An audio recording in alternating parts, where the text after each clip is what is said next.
Welcome to Smart Talk, where we speak with leading academics and other thoughtful persons on the important challenges facing the world today. My name is Edward Dodson. I am a longtime member of the faculty of the Henry George School of Social Science. Our conversation today is with Tom Rossman, a member of the Board of Trustees of the Henry George School of Social Science. He's had a long career in financial services with expertise in bringing new investment to emerging markets around the globe. Following the collapse of state socialism, Tom was instrumental in bringing Western capital to the former Soviet Union, to Eastern Europe, to Turkey, and to North Africa. As an institutional investor and later as an independent consultant, he advocated for expanding economic opportunity in these countries by adoption of democratic institutions and market-oriented economic policies. He has in recent years worked with both family holding companies and other financial groups in the Middle East as they have attempted to respond to the volatility that characterizes the world economy. Beginning 2 years ago, Tom began working with the Junto Group, a team of people planning a new city designed as a blueprint and new economic model for cities in the future. I am sure viewers will want to hear more about this exciting development as we enter our conversation. Tom has spoken at conferences around the world on a wide range of topics in places such as London, New York, Istanbul, Tashkent, and Stockholm. He has lived in Turkey and Kuwait.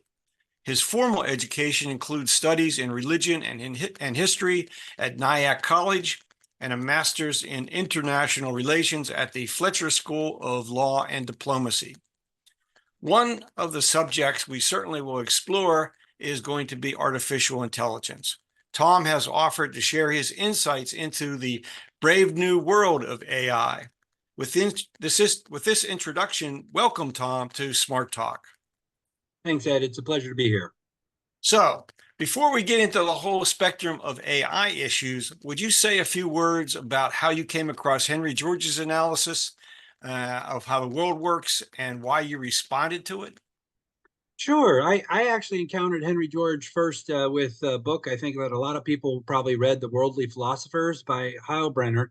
And, I thought the idea was incredibly interesting, but I wasn't too crazy about the single tax, and it didn't really seem like it was going anywhere. So I kind of left it there, and then picked it up again a couple of years ago when I started to look at this new city project called Tolosa, and really investigated it. And what compelled me, and I think one of the, after rereading Progress and Poverty, which by the way was the best-selling book of the 1890s, so a lot of people are completely unaware of how meaningful and what an impact he had on not only the thinking of people around the world, from Russia to Einstein, but also he had a lot of impact on the beginning of the progressive era in New York. And New York became one of the leading centers of progressive thought in the 1910s and 1920s.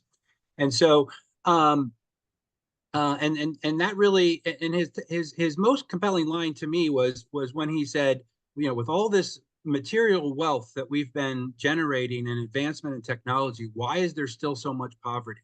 And in the 1870s and the 1880s, one of the examples he uses in the book was when he walked from the opulent mansions of the Upper East Side down to the Lower East Side and saw 10, 12 people living to a room, sleeping head to toe and packed in these filthy, dirty tenement houses. It really got him thinking that there are some different things that we need to do. And so he came up with a very novel approach, and we're using his approach in Tolosa with the land value return. And I think, a lot of his thoughts not only were influential then, but I think, should be influential today. Yeah, George was amazed that this country, so new, could have some of these conditions existing in its major cities, similar to the circumstances that were being experienced in the old world. And I think that really troubled him more from a moral standpoint. Now, George was also someone who believed in technology. He believed in the future and the innovative character of the human spirit. And so uh, he he thought about the future and thought that the future could be really prosperous for everyone if only we would make certain changes in our systems. And uh, it seems to me as though that's where we're headed now with artificial intelligence. But um, a little bit of the history of how we got to where we are today. I think you have some thoughts on the progress that we've made and perhaps that we have peaked in that progress. Yeah, well, I think there's, the one thing that I think people have to understand is that throughout 95% of history of human civilization, most people, 90 to 95% of people had little or no net worth, and there was little or no economic growth. If you see charts on economic growth for over thousands of years, it was basically a straight line with a few ups and downs, but essentially a straight line until the 18th century. And in the 18th century, we started to get the commercial revolution and the agricultural revolution and then the industrial revolution. And all that progress and that growth was driven by one thing and one thing only, and that was productivity. And so productivity became, if read The Wealth of Nations or any of the major works in Ricardo in the early, 18th century, or excuse me, mid to late 18th century and early 19th century.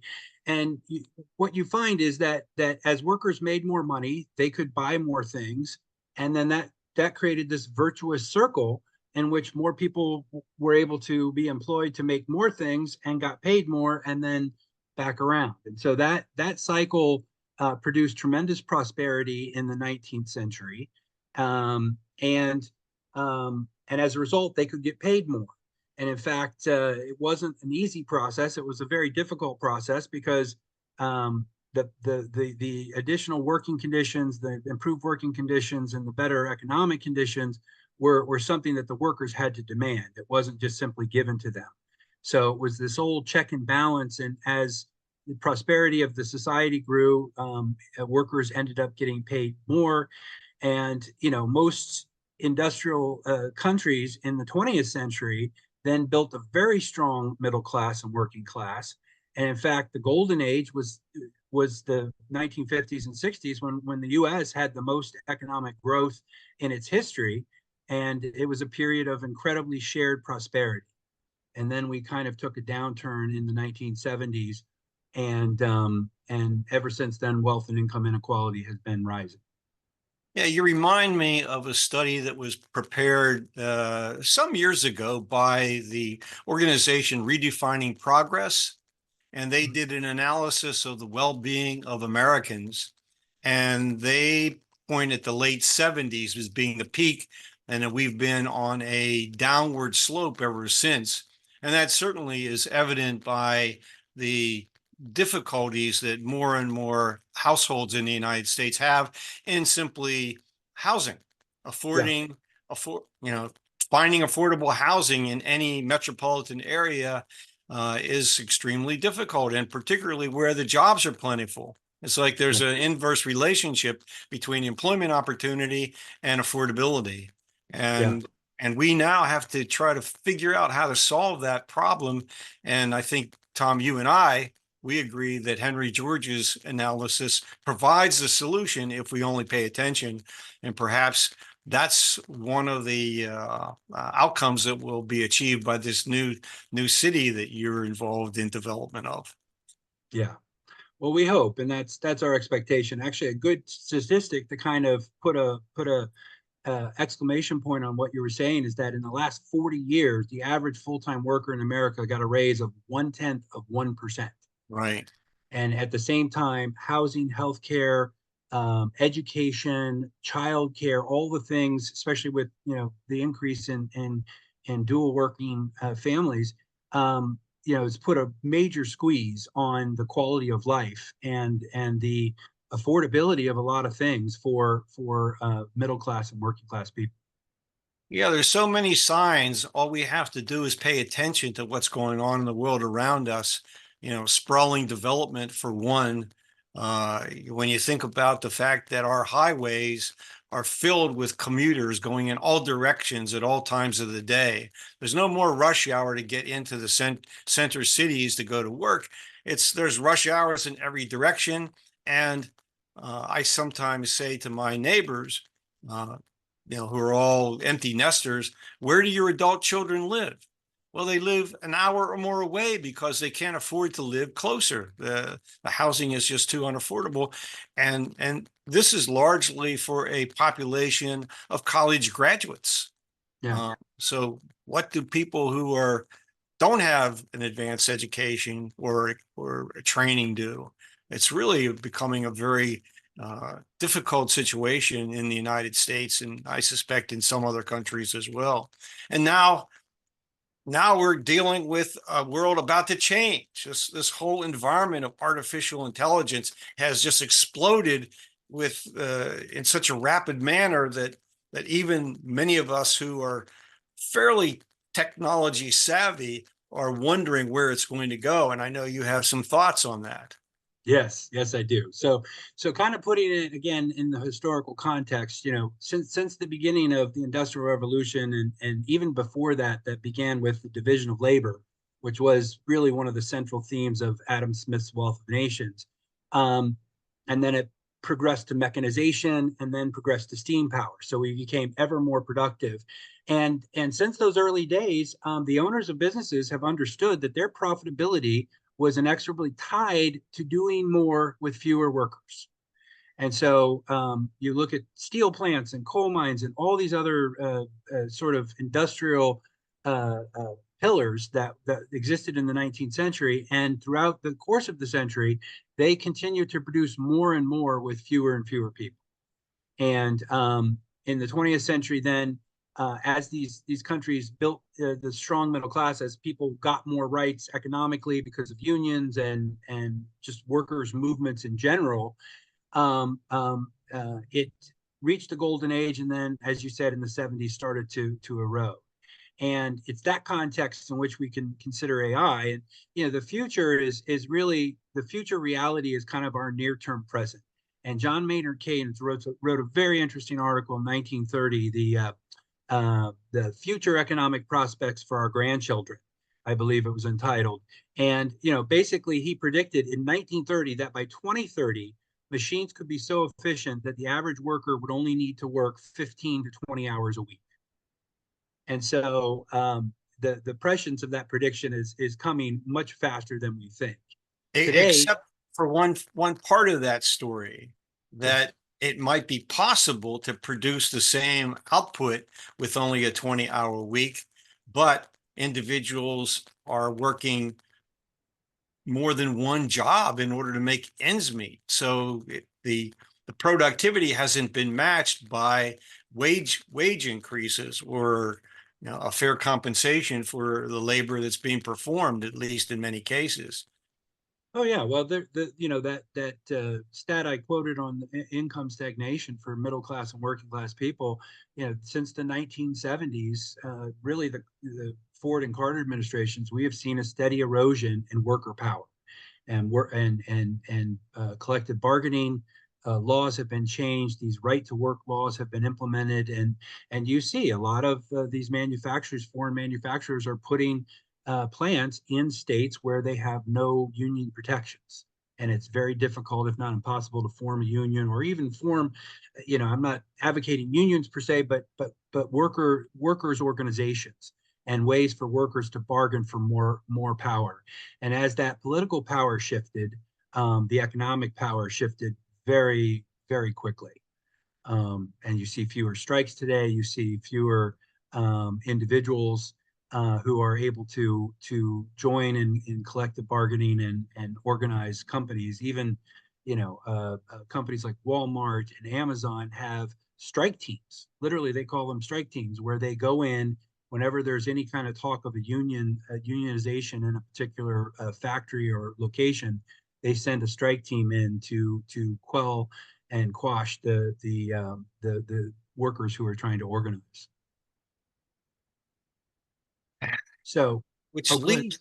leaves us as a civilization with some really serious issues to deal with, and that is, what are our economic rights, if we have any? And what laws do we need? What policies do we need to protect the economic rights of individuals for a decent living, a decent standard of well-being? Um, Yeah, well, that's a complex that includes politics and the legal system, and there's a lot of different policies that we could implement. But it all starts with that original idea that we need to begin to understand that having a strong middle class and working class is essential. And until we communicate that in an effective way and get people to think about that, because the argument that's going on today between workers and industrial bosses is one which is completely irrelevant, because the industrial bosses own the political system. They own their state and local politicians, their federal politicians, and can get basically anything passed through. So we have to the first shift is a mental shift, that we have to recognize how vital and important working class and middle class people are, and how important it is to protect those jobs and encourage those jobs and innovation in those jobs to make them more productive and make the human workers work more effectively. do you think artificial intelligence will increase the ability of the labor force to shift more toward a high yielding service sector? I mean, we already know that I guess it's about 3 out of 4 people work in the service sector, but the compensation for services is lower than for people who work in manufacturing or highly technical positions. What do you see the effect of artificial intelligence on the service sector? Well, according to one expert who gave a speech at Davos a couple of years ago, he believes that within the next 2 decades, 40% of global workforce can be replaced by artificial intelligence. And doesn't that present a serious problem? We can be extremely productive, but if there's no one earning an income for consumption, then we have a real problem with, you know, who is going to pay for and consume all of the goods and services that are being provided. So does that suggest that maybe, a universal basic income approach is the is a legitimate, appropriate response to the effects of AI and to this increasing, productivity that we're getting out of automation? Yeah. Well, I'm very skeptical of UBI. And the main reason is that when you have somebody like Milton Friedman and some of his fellow travelers advocating for universal basic income, like Charles Murray, there's a bit of a suspicion. And the reason that they like UBI is that basically, if it's about power, right? So if the owners of capital and the industrialists and the software big tech companies have all the money, then they're going to buy the political influence and the political power, and workers will have no power. And giving them a little bit of money to be satiated, it's not only going to destroy their ability to be integrated in society and be important, they end up becoming what the historian Yuval Noah Harari calls economically useless people. And so they'll just be paid to live. And of course, that not only is negative from an economic perspective and a political perspective, but it's also negative in terms of just the human spirit. What a person does, their work, being able to be productive. My father worked in a roller bearing factory, and he was also a farmer. And to see him go in and produce these roller bearings, he took such immense pride in what he did. And most people would consider that to be not a great job, but it was a job. He raised 5 kids and sent us all to college, and we all were able to do well and live better lives. So there's nobility in work, there's dignity in work, and I think by developing a system consciously that cuts out large sections of the population, we're setting ourselves up for not only an economic and political problem, but we're setting ourselves up for a very serious social problem as well. Yeah, with regard to universal basic income, one of the shortcomings that I've seen, at least in an immediate future, is that um, when you increase the demand side of an equation without increasing the supply side, you're going to get higher prices. And so I see the universal basic income being capitalized into higher rents for apartments for people and for housing. And so Oh, what sure. that means from my perspective is absent the real solutions, which is fundamental tax reform that you and I would embrace, that every community is going to have to invest in affordable housing, is going to have to subsidize the construction of affordable housing because uh, the property owning class of which I am a member, and I'm sure you're a member. Um, you know, we may not really consciously understand what's going on, but the value of the land underneath our property and the value of the land underneath all properties is going to increase because of that shift in increasing the demand side of the market. So we have those social policy issues to deal with, even as we struggle with the other challenges that you're raising here, and that is how do we create meaningful employment when the kind of employment that people have traditionally engaged in is disappearing. Yeah.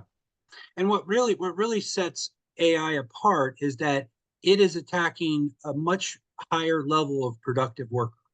So the software engineer, the driver, which there are tens of millions of Americans who are drivers today, fast food workers, Yeah. 4 million fast food workers in the U.S., radiologists, physicians. The IBM is working on a Dr. Watson right now, and that doctor will know every single visit you've ever had. They'll know every single condition you have, every single drug you have. There's robotic pharmacists that are active today in San Francisco. Between 1 and 2% of all pharmaceutical prescriptions that are filled have an error in them. And those errors can be very catastrophic depending on the drug and the dosage, et cetera. And these robotic pharmacists have been operating for 2 years and have never made a mistake. So there are things that, with the ability of AI to do things in a much more efficient and a much more consistent way, never taking breaks, never calling in sick, never asking for vacation. There was a great, to go back to one of the points you were making earlier, is a great example of a union worker was touring a Ford plant that had just installed a bunch of robots. And the corporate executive had a little smirk on his face, and he turned to the union rep and he said, "Well, look at all these workers. They don't need time off. They don't need vacation. They don't need any kind of pension, and that doesn't bode well for you guys." And the union worker was very clever, and he turned around and he said, "Yeah, well, why don't you try to get one of those robots to buy one of your cars?" Exactly. And it just put it all into perspective. So, um, I think the challenge will be, as you said, to really be able to develop policies, and that's going to require um, a new political process, a new political understanding. So we've got to make changes in our politics because the challenges that we have in front of us are so much significant. Even, the last 50, 60 years have been sort of a golden age of human civilization in terms of people rising incomes. And yes, there's a lot more inequality, but a lot of people are still doing very well. And even people who are on the lower end of the income scale are doing pretty well. So the challenge is going to be to develop that process. Given your international experience, which countries do you see the most affected and perhaps least affected? I mean, there's still a great cost to introduce artificial intelligence into the production process. It just Yeah, intuitively well, seems to me that it's there are going to many be countries that aren't going to make that shift in anytime soon. right. I mean, you're still going to need people to assemble iPhones, of course, until robotics gets to the point where they can do it automatically. So then you're going to have hundreds of millions of people in China unemployed. You're going to have all the major countries, Japan, Germany, US, Canada, all the G7, G20 countries are going to see massive numbers of people who were formerly considered to be, middle class or upper middle class be replaced by artificial intelligence and robots. And they're the I think you probably read about the writer's strike, the Hollywood writer's strike. Well, Yeah. one of the central points, or the central point about the Hollywood writer's strike, is that they wanted a contract guaranteeing that artificial intelligence wasn't going to be writing scripts for movies and television shows. And so if artificial intelligence has gotten to that level of creativity that these writers would give up 6 months of income to be able to go out and get a contract that excludes them, it's really impacting people, I think, much sooner than what a lot of the experts are predicting. Yeah, I mean, I'm in my eighth decade, so I don't expect that it's going to impact me, but I do share your concerns with regard to, the younger members of my own family. Sure. Uh, as we talk about this, what can they expect? The only thing positive it seems in my generation is the extent to which there will be a significant transfer of wealth. Um, you know, the generation that I'm a part of has been probably the most beneficial of all of the productivity discussion we've had so far, and the ability to accumulate wealth independent even of our residential property. I mean, when you look at the statistics, as I'm sure you're aware, for many households in the United States, it is the net worth in their residential property, which is mostly land value, that is their primary source of net worth. The tragedy of our social welfare system in the US is that 1 out of 4 people my age is living on Social Security benefits alone, with no savings and no pension. Um, Yeah. you know, it Now that still leaves a lot of people with wealth to transfer to the next generation, but I wonder if the generation in your age group it has a similar level of wealth to transfer, or are you in a more precarious position and will be more affected by what's coming? Yeah. Well, people entering in their 40s and 50s right now are entering some of their highest compensation years. And so if AI comes in and basically replaces them, and they don't have the ability to be retrained. This happened in the 80s and the 90s, where a lot of the factories started moving over to Asia and Mexico and other places. And Yeah. you're a 50-year-old factory worker who makes a nice, comfortable middle class life, and suddenly you find yourself being a shopping cart wrangler at Home Depot or a greeter at Walmart, and that's happened to a lot of people, and in industry after industry. So, in at Pittsburgh in the early 80s, the unemployment rate was in the mid 20s. It was Depression era levels. So this has happened to a lot of places. And so I think, this is a whole different level of magnitude, because people who are, even in their 30s, right? Because most of the people in their 30s have learned their skills and are entering sort of a mid-level executive path, and, on their way potentially to a higher level. And if they get replaced, it's going to be incredibly difficult for them to get back to even where they were before. And so that's why the issue that we're confronting with AI, because all the different factors that AI experts claim humans will always be able to do better than them, is really not true. AI can be creative; they can create works of art. They can create. There's a contest done with Bach, and a room of musicology experts could not tell the difference between an AI created symphony and a Bach symphony. And so it's really it's at the point where as the backbone of the technology there is there, the computing power is there, and as chips get better, it's the computing power is going to expand even more as we all become more data centric. All that data, because AI needs data as the raw material to feed it to make these conclusions. Yeah. As all those things continue to grow, it's going to put more and more pressure on people entering the middle age, and they're what they thought as being their highest earning years may turn out to be years where they're retraining and operating at a much lower level than they were expecting.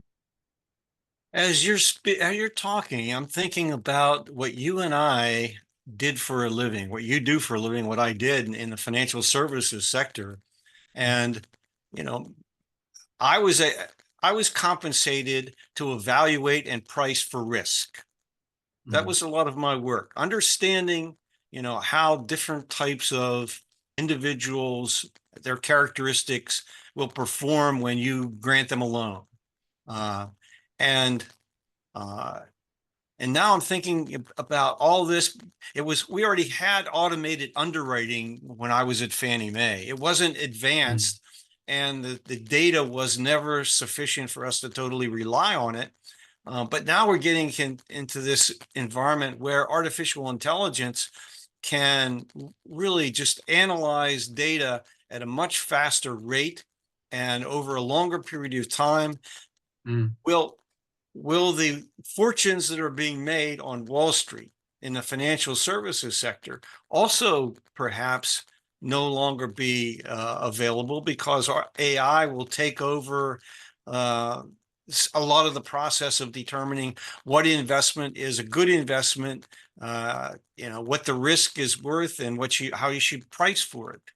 Yeah, well, it's happening right now. There's a venture capital fund in Hong Kong that officially nominated a an artificial intelligence to their board of directors, who has voting power and interestingly enough, they developed a very human habit of nepotism as they are constantly recommending companies to the other board members that have AI as their core function. So that's kind of interesting, but aside from that, yeah, the the the amount of analysts on Wall Street are going to diminish significantly. Hedge funds that maybe had staffs in the hundreds or maybe thousands, are going to be able to do that with a fraction of their workers. So there's a lot of knowledge. When I was first started out in the business, most financial advisors or stockbrokers, whatever you want to call them, they did their own analysis and they picked their own stocks and they work with their clients to build portfolios and all that. And that's not the case anymore. Most financial advisors are rat fee guys. They have a pool of assets that they manage, and they get paid a small percentage of that overall number. And in that context, other than going out for dinner and drinks, there's nothing that the AI can't do better than that individual financial advisor can do. So I think you know, there are some companies that are already allowing artificial intelligence to manage people's portfolios. So it's definitely headed that direction. Given everything that we've talked about so far, let's get back to political economy. Let's get Mm, back to the political side of the solutions. sure. I'm sure you have your specific thoughts about what we need to do to strengthen our democracy, to strengthen the instinct we have for equality of opportunity. Um, would you like to share some of your thoughts? I have my own, but I'd like to hear Yeah. you. Well, this is one of the reasons why Henry George was so inspiring to me, because he pointed out that, with all the progress in the wealth creation, why is there so much poverty? And I still think it's a moral issue. If you look at the great changes that we've had in this country, the ending slavery, giving workers rights in the progressive, from the Gilded Age to the progressive era, and the New Deal, and the Great Society, and civil rights, and women's rights, all those movements began with somebody standing up and saying something's not right about this picture. and it was, for Harriet Beecher Stowe and Henry George and Jacob Riis for the Progressive Era, Michael Harrington's book The Other America for the Great Society, Betty Friedan and the feminine mystique for the women's movement, and also Ruth Bader Ginsburg and her seminal Supreme Court cases. So every single one of these great movements that we've seen society shift from one way of thinking to another way of thinking, it's been initially inspired by a person or group of people making even you know for better or worse, Karl Marx and Friedrich Engels, writing about workers being used as cogs and wheels and dehumanized and exploited. And so all these movements began with some group of people standing up and saying, this isn't right, and we have to find a better solution and how to do this, and then coalescing that group together.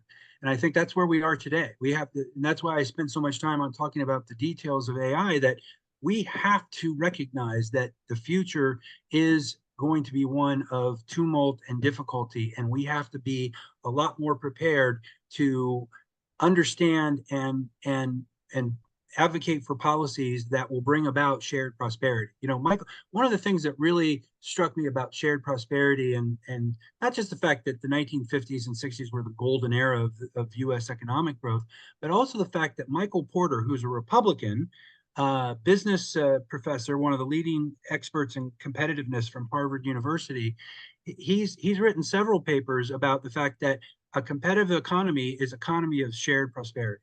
And without shared prosperity, that inequality of power and that inequality of money and that inequality of influence is going to erode society. And with Tolosa, we've done a lot of work on community, and I can tell you that areas with strong community, the empirical evidence is overwhelming that the areas with a strong sense of community are healthier, are more financially successful and prosperous, have a better government. The citizens are more informed, they're more engaged, it's safer. I mean, all the qualities you want in a community come back to that sense of community and being able to have a strong sense of shared prosperity and shared togetherness. One example I use to illustrate this is, in 1961, John F. Kennedy gave his inaugural speech, and he said, ask not what your country can do for you, but ask what you can do for your country. Can you imagine any one of the last 5, 6, 7, 8 presidents saying that from the podium on Inauguration Day? Uh, I'd have to think about each individual president before, Yeah, I don't think so. I don't think anybody. I mean, just think but from Reagan on. No one's going to yeah. stand up there and say that, because the attitude, the zeitgeist, the worldview of the country has changed, and we've become a lot less. Well, and you hit on an extremely important part of the problem, and that is that our laws are largely being made by those who make huge financial contributions to candidates, and that comes from a certain segment of the population.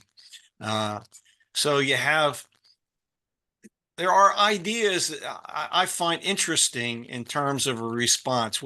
Robert Reich is on a campaign right now to do many positive things in his view of what should be done politically. And one of the most important is elimination of the Electoral College.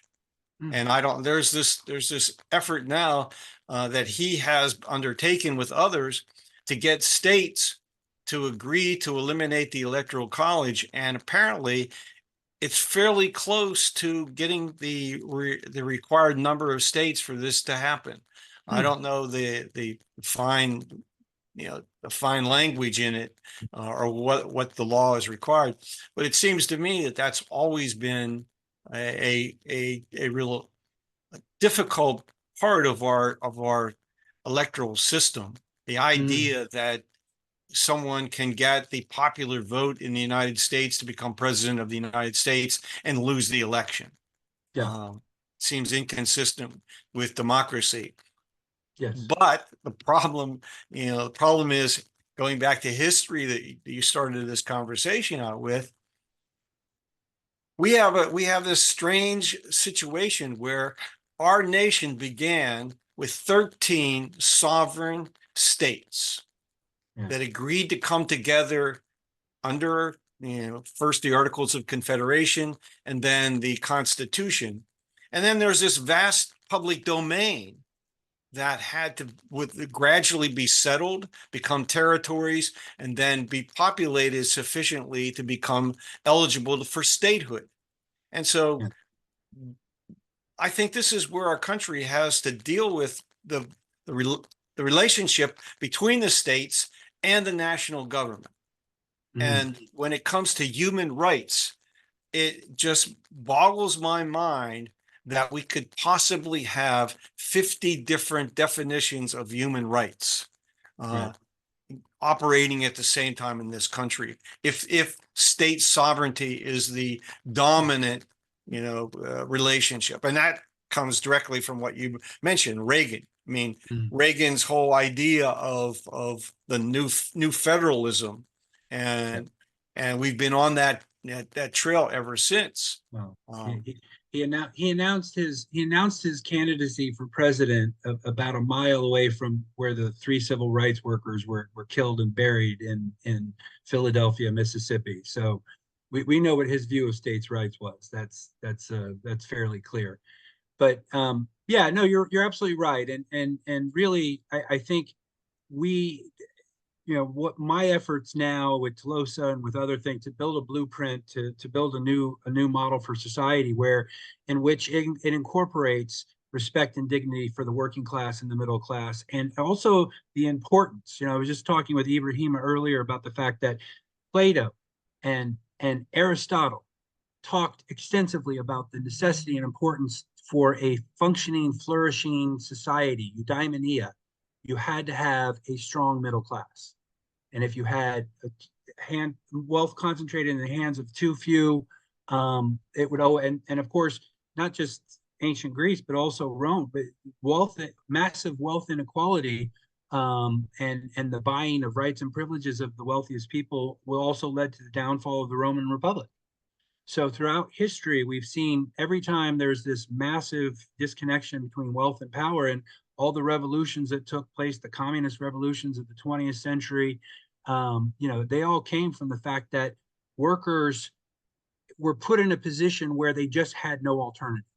That this poor guy who ran a fruit stand in Tunisia, who was so incensed about the mistreatment by the authorities and his difficult lot in life that he burned himself to death, and it kicked off the Arab Spring.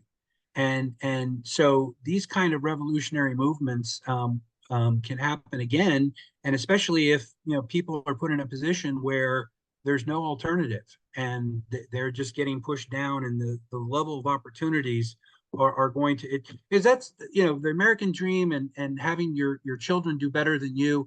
That's been sort of the operating paradigm of the U.S. since that was first coined in 1930 by James Trustell Adams. And what artificial intelligence is going to do is it's going to take that level, not just the wealth and income inequality, but the inequality of opportunity, because it's only going to be, there's lots of scholarship, white papers, books written about the winner take all society. Artificial intelligence is going to take the winner take all society and put it on steroids. And so you're going to see not just wealth and income, but also the ability to get those top-notch jobs where you're going to earn, the top 1/10 of 1% is going to get narrower and narrower over time as everything accumulates under, a few giant corporations and a few very wealthy individuals. what once was accessible with a high school diploma eventually became a college undergraduate degree, eventually becomes a master's, becomes, a PhD, or becomes some other highly specialized training. And so, Yeah. as you say, many people are not going to be able to make those cuts. Um, And it's if you start a company and you have to hire thousands and thousands of people, you think about in the early 1960s, it was AT&T and General Motors were the two biggest employers in the country. They both employed millions of people, right? Today, you've got Apple and Google and Amazon. Well, Amazon employs a lot of people, but Apple and Google employ, realistically, just a few tens of thousands of people. So, there's and they make exponentially more money, profitability wise, than General Motors and AT&T did. I'm going to ask you your opinion of another dynamic that's going on in response to all this. And it comes out of the left, and particularly from the writings of the economist Richard Wolff, who is a strong proponent of cooperative enterprise. And it's always appealed to me as a good alternative. I mean, in my mind, it goes back to the mutualist ideas of Proudhon in France, to basically create a parallel system where Sure. people, work in cooperatives and feel that sense of community, while the other system is still out there, operating as it would normally. So if you think about cooperatives, how could cooperatives take advantage of artificial intelligence without being victimized by the same technology? Do you have any thoughts on that? Well, I'm a big fan of the cooperative movement. In fact, it's interesting. It started in the industrial highlands of England, in Manchester and Birmingham and Liverpool, back in the 19th Like century. Jeremy Bentham and those Yeah. Yeah. John Stuart Mill. yeah. So yeah, and those guys, I mean, and John Stuart Mill, by the way, was pretty much a classical liberal or a neoliberal, far right wing economist in his early days, and he eventually became essentially a socialist. But who was also a big advocate for women's rights. So he was about a century ahead of his time in that And respect. you may not know this, but his daughter told Henry George that had John Stuart Mill lived, he thought that Mill would have embraced Henry George's ideas. Oh, that's great. That would have been a fun pair. I'd I'd like to be at a dinner with those two. So yeah, no, and I think part of the disconnect that we have is that the farther you get away from community and the farther you get away from things being centralized. Let's just look at the banking system.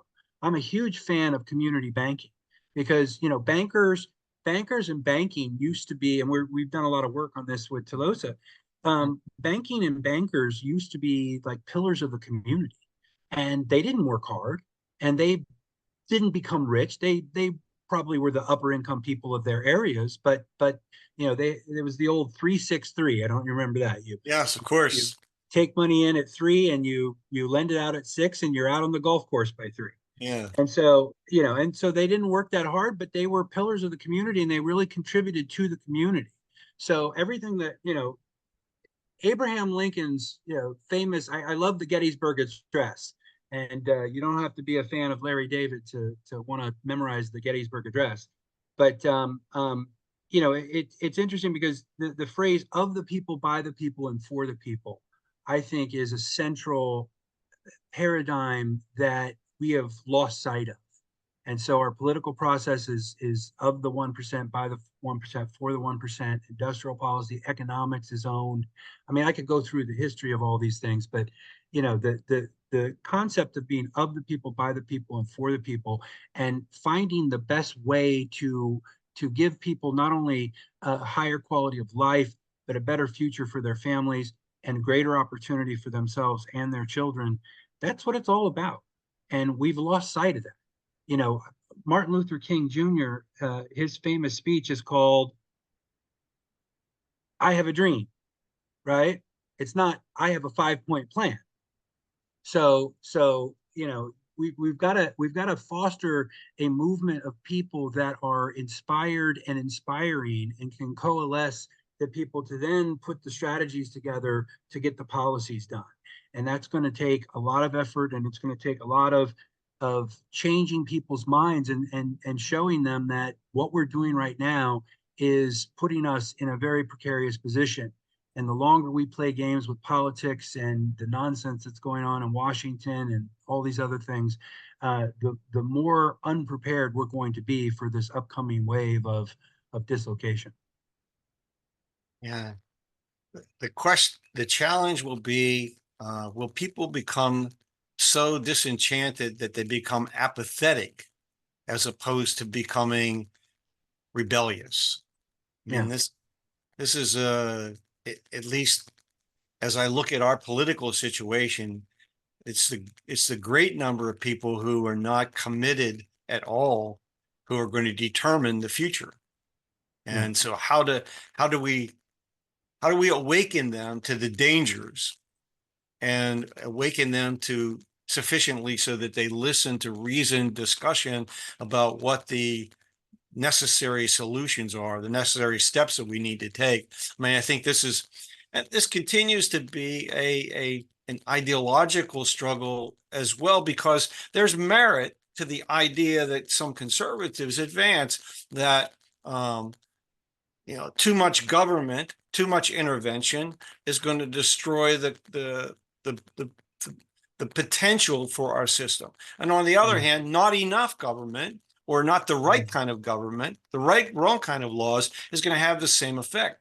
It used to Yeah. be in the United States for a very long time that the center held, Mm. that what we call liberalism, the laws that were passed from the 1930s on until the 1970s, involved support from those who were center left and center right, and that those at the margins of the side of the ideological debate Mm. were understood to be uh, less than rational in their perspectives. And we Yeah. got laws that worked. We got Yeah. policies that worked, Yeah. not perfectly, but that is seems to be what's totally missing now, and that somehow we have to get back to. Yeah. Uh, and I wish I And had an it idea start how and to it, do that. let me tell you how it works. So it starts with the inspiration, right? It starts with Henry George and Jacob Riis, his How the Other Half Lives, which was Henry George 1879. I think Jacob Riis was like 1881 or something like that. But these people, and he used a novel technology, right? I'm a big fan of innovation. He used the novel technology of photography to actually take pictures with flashes, because there was no electrification of the tenement houses, and there was no, it was so dark and dingy. And so he actually brought that forward, just like what was it, Dorothea Lange, who took the pictures of during the Great Depression.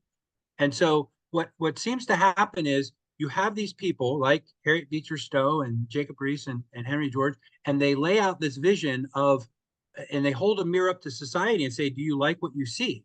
And people say, no, we don't like what we see. But then it takes, generally speaking, a crisis or some kind of event to kick off enough enthusiasm for people to actually get involved. So that was the progressive era, where workers just got so fed up with being treated like cogs in a wheel that they were willing to react and back Teddy Roosevelt and support the progressive politicians. And again, Roosevelt in 32. I just read in a book recently that a lot of white working class people voted against FDR, even though his policies were absolutely in their best interest. So a lot of times it takes a leader with a vision and the ability to get a little bit of power and get a little bit of influence, and then prove that he can deliver on what his promises are. And clearly, all the people who talk about the United States prosperity in the 50s and 60s forget that a lot of the infrastructure, right? You invest in infrastructure, the dams that provided the hydroelectric power, the Hoover Dam, the Tennessee Valley Authority, the roads, the bridges, the electrification of rural areas in America. I mean, all these things, the building of airports, all these things happened in in the New Deal era, and provided the basis for the prosperity that we were then able to achieve in the post-war era. So, but that didn't happen by chance. It happened because people laid out a vision, inspired people, got enough backing, and then once they got in, they proved that their vision was going to be the successful one. And we as a people have to embrace the shared future that we want and respect with regard to, you know, what we're willing to do, what we're willing to contribute. And there's a certain amount of selflessness that's required in order for that to happen. Mm. Um, Yeah. I'm hopeful that that selflessness will prevail. You But know I'm what? not sure. Can I respectfully disagree with that? And I Okay. agree. I agree in principle with what you're saying, but I would also say that, one of the things that led us, I'm very into ancient Greece, and one of the things that the ancient Greeks believed, that's why, Telosa, the name Telosa means ultimate aim or highest purpose, and ultimate aim is flourishing and arete, excellence and virtue, all wrapped up into one. And one of the aspects of arete was cities. And cities are very important because, as Socrates said, cities are the soul, are an example of the soul, right? Where you can see the way a group of people's souls are manifested in the execution of a city. And the idea was that the Greeks believed that for you to be successful, it was not just sufficient that you achieved your individual success and wealth and power, whatever, but it was also important that you existed within a flourishing society. So their mentality was, it's not just me being successful, it was me being successful and me assisting my city and my community in being successful as well. And so you couldn't achieve success without being in a wider environment where it was successful and flourishing. And in fact, they had a word for people who just saw individual success and didn't give anything back to the communities, through dramas and plays and contributions to military and all that. They called that person idiota. Mhm. So I think we could all gather what that word became. But Well, I um, suppose when I'm thinking of selflessness, I'm thinking of uh, abandoning the idea that this is a zero-sum game, that that that my contribution when I when I produce, that contribution can blossom throughout our community if I'm selfless. So, for example, patent rights, mm, uh, that kind of thing, or when it gets to land ownership, that, you know, people will people ever understand that it's not only in the community's best interest, but it's in my long-term best interest if I uh, allow the community to take the rental value of the land that I am occupying and yeah, use that to pay for public goods and services. yeah. Um, I mean, that requires not just education, it requires a selfless feeling about our obligation towards one another, at least in Mm. my view. No, I absolutely agree, and that's one of the things I find so inspiring about Henry George is that concept of land is the physical expression of how the individual and the community have to work together, and it's the community that creates prosperity, right? It's not you have one person with a beautiful house in the middle of nowhere, and that value of that house is going to be stagnant. But you have a community that grows around you, and suddenly everybody does better. And that's one of our themes in Telosa, that everybody, when we all do better, everyone individually does better. And so, creating that situation where the opportunity and that shared prosperity within a community um, doesn't and this is part of the difficulty of our current political polarization, is that one side says it's individuals and I created all this wealth myself, and and the other side says, oh, it was the community that provided you the opportunity. It's both. It's the marriage of both. It's you have to have a father and a mother to create life, right? And so you have to have the individual and the community both creating a flourishing thriving city and area. In the last few minutes that we have together, explain to people who are listening to us and viewing us how this new city of Tolosa is going to incorporate some of these ideas, Sure. and maybe it will become a best practice. I mean Yeah. that other parts of the world can emulate. Sure. No, I mean that's the goal, and we've been talking with a lot of people. We've been featured in major magazines, and we've had a number of video documentaries made about us. We've been viewed millions of times by people via the internet and our webinars and things. And basically, I think instead of taking on the whole task, I'll just focus on one area about the land. So the land is going to be donated is going to be purchased and donated to a foundation. That foundation will own the land. Everyone who comes in and builds on that will pay. You can own your own home. In fact, we've got a number of different creative financing options to make sure that people do own their homes, because we want people to own their homes, to own a part of Tolosa, to be part of that shared, vision and shared prosperity and community. And then as the land values increase, we're going to use the rising value of the land to reinvest back into the community. So, and we're doing it in a number of different ways: housing, education, healthcare, and jobs and retraining. So we've already been looking at this AI issue in the future of work for a very long time, which is why I have such a deep background on that. And by doing that, we call what we call the four pillars of prosperity, because we went around the world and we saw all the cities that succeeded and all the cities that failed, and what did they do right and what did they do wrong. And so these four pillars were consistent with every city that did well and flourished. And so by reinvesting that money back into the community, we create a virtuous circle of funds, so that as people grow, they contribute more, and the funds flow back in and reinvested into the community. And the community grows more, the foundation grows more, and the city flourishes and creates an environment where people feel wonderful, because the quality of life is very high. If you have great healthcare, you have great jobs, great retraining, excellent transportation, all those important things. And it's going to be designed in a very sophisticated way with very advanced transportation, so that people can get to the whole city and enjoy everything that the city has to offer. Do you have an idea of what the ideal population size would be? Sure. Well, I mean, ultimately our goal is 5 million, but we're starting out. Our initial goal is 50,000, and then building from there.